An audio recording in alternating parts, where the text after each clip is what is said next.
আসসালামু আলাইকুম। এখন আপনারা দেখবেন সংবাদ শিরোনাম।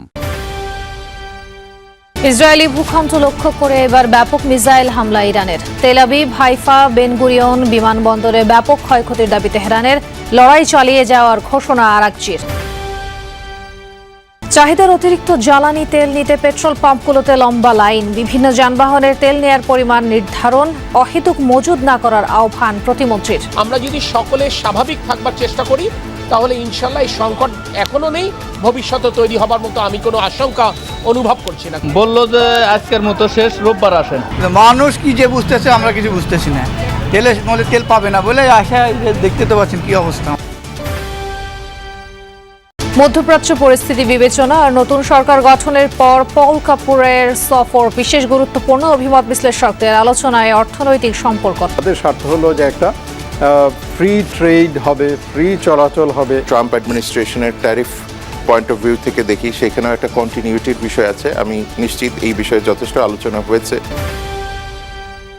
বিএনপির এমপিদের নিয়ে প্রশিক্ষণ প্রাণবন্ত হবে এবারের সংসদ, প্রত্যাশা সালাউদ্দিনের। বললেন, অধিবেশনে ভাষণ দেওয়ার অধিকার আছে রাষ্ট্রপতির। আইডিয়াস কমিউনিকেশন করেছি, ডিসেমিনেট করেছি যাতে করে আমরা সমৃদ্ধ হই। রাষ্ট্রপতি হচ্ছে একটা প্রতিষ্ঠান, ব্যক্তি নয়। প্রতিষ্ঠান হিসেবে সাংবিধানিকভাবে যা কিছুই আছে, রাষ্ট্রপতি সংসদ অধিবেশনের প্রথমেই ভাষণ দেবে। অন্তর্বর্তী সরকার আলোচনা না করে আন্তর্জাতিক চুক্তি করেছে, অভিযোগ জামায়াত আমিরের। বিদায়ী দুই উপদেষ্টার গ্রেফতার দাবিতে বিক্ষোভ। সামনে রেখে রাজধানীতে সক্রিয় জাল টাকা তৈরির চক্র। রাজধানীর উত্তরায় কারখানা থেকে ২৬ লাখ টাকা জব্দ, ২ ছাত্র গ্রেফতার। আসসালামু আলাইকুম। এখন দেখবেন সংবাদ বিস্তারিত। ইরানের একের পর এক মিসাইল হামলায় কেঁপে উঠল ইসরায়েল।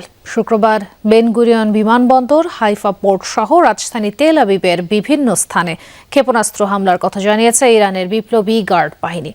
মিসাইল ছোঁড়া হয় কাতার, বাহরাইন সহ আরব দেশগুলোতে মার্কিন ঘাঁটিতে। এদিকে ইরানের পররাষ্ট্রমন্ত্রী আব্বাস আরাগচি হুঁশিয়ারি দিয়ে বলেন, কোনো ধরনের যুদ্ধবিরতির জন্য আহ্বান জানায়নি ইরান। সমঝোতা নয়, বরং শেষ পর্যন্ত লড়াই চালিয়ে যাওয়ার লক্ষ্যেই ইরানের যুদ্ধ করছে বলেও জানান তিনি। খাইবার আর ফাতার মতো একের পর এক মিসাইল ছুটে যাচ্ছে ইসরায়েলি ভূখণ্ড লক্ষ্য করে। শুক্রবার অভিযানের পরিধি আরও বাড়িয়ে তেল আবিব সহ ইসরায়েলের বিভিন্ন স্থানে সফলভাবে আঘাত হানে এসব ক্ষেপণাস্ত্র। বিশেষ করে ইসরায়েলের রাজধানীর কেন্দ্রস্থল এবং বিভিন্ন বাণিজ্যিক অবস্থানে বিস্ফোরিত হয় এসব মিসাইল। আগুন জ্বলতে দেখা যায় হাইফা বন্দর সহ বিভিন্ন স্থানে। এর পাশাপাশি ইসরায়েলের সবচেয়ে বড় এবং প্রধান বিমানবন্দর বেন গুরিয়নও আঘাত হানে ইরানি ক্ষেপণাস্ত্র। এ অবস্থায় আন্তর্জাতিক গণমাধ্যম এনবিসিতে দেওয়া সাক্ষাৎকারে ইরানের পররাষ্ট্রমন্ত্রী আব্বাস আরাকচি হুঁশিয়ারি দিয়ে বলেন, কোনো ধরনের সমঝোতা কিংবা অস্ত্রবিরতিতে যাবে না ইরান, অব্যাহত থাকবে লড়াই। আমরা অস্ত্রবিরতির কোনো প্রস্তাব দেইনি, কারণ আমরা সমঝোতা চাই না। এই লড়াই চলবে। ইরানের ভূখণ্ডেই ইসরায়েল ও যুক্তরাষ্ট্রের পতন হবে। এদিকে অব্যাহত আছে আরব দেশগুলো অবস্থিত মার্কিন ঘাঁটিতে ইরানের ড্রোন ও ক্ষেপণাস্ত্র হামলা। রাতে কুয়েতের আল সালিম মার্কিন ঘাঁটিতে ব্যাপক হামলা চালানো হয়। পাশাপাশি জর্ডানের ইরবিদ শহরেও চলে আইআরজিসির অভিযান। এ অবস্থায় মুসলিম দেশগুলোর ওপর কোনো ধরনের হামলা হয়নি বলেও দাবি তেহরানের। আমরা কোনো আরব দেশে কিংবা মুসলিম রাষ্ট্রে হামলা করিনি। আমরা অভিযান চালিয়েছি এসব দেশে থাকা মার্কিন সামরিক ঘাঁটিতে। এর পাশাপাশি বাহরাইন ও সংযুক্ত আরব আমিরাতে হামলা চালিয়েছে আইআরজিসি। শুধু কাতারেই ছোড়া হয় 14টি ব্যালিস্টিক মিসাইল ও 4টি ড্রোন। আরব আমিরাতের বিভিন্ন স্থান টার্গেট করে 150 ড্রোন ও মিসাইল ছোড়া হয়। মধ্যপ্রাচ্যে চলমান যুদ্ধের কারণে বিশ্ববাজারে জ্বালানি সংকটের প্রভাব পড়েছে বাংলাদেশেও। দাম বেড়ে যাবে এমন আশঙ্কায় গতকাল থেকেই রাজধানী সহ সারা দেশের পেট্রোল পাম্পগুলোতে যানবাহনের প্রচণ্ড ভিড়। ঘণ্টার পর ঘণ্টা লাইনে দাঁড়িয়েও অতিরিক্ত তেল না পেয়ে ক্ষুব্ধ অনেকে।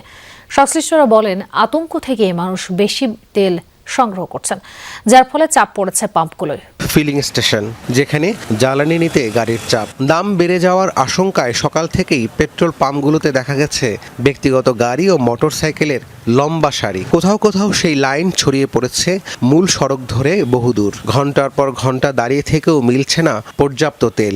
অনেক পাম্পে 2 লিটারের বেশি তেল দেয়া হচ্ছে না। এতে ক্ষোভ প্রকাশ করছেন চালকরা। তেল বেশি নাই, ওই সীমিত আকারে দিচ্ছে, আসবে কি আসবে না এটা তো নিশ্চয়তা নাই, এই কথা বলতেছে।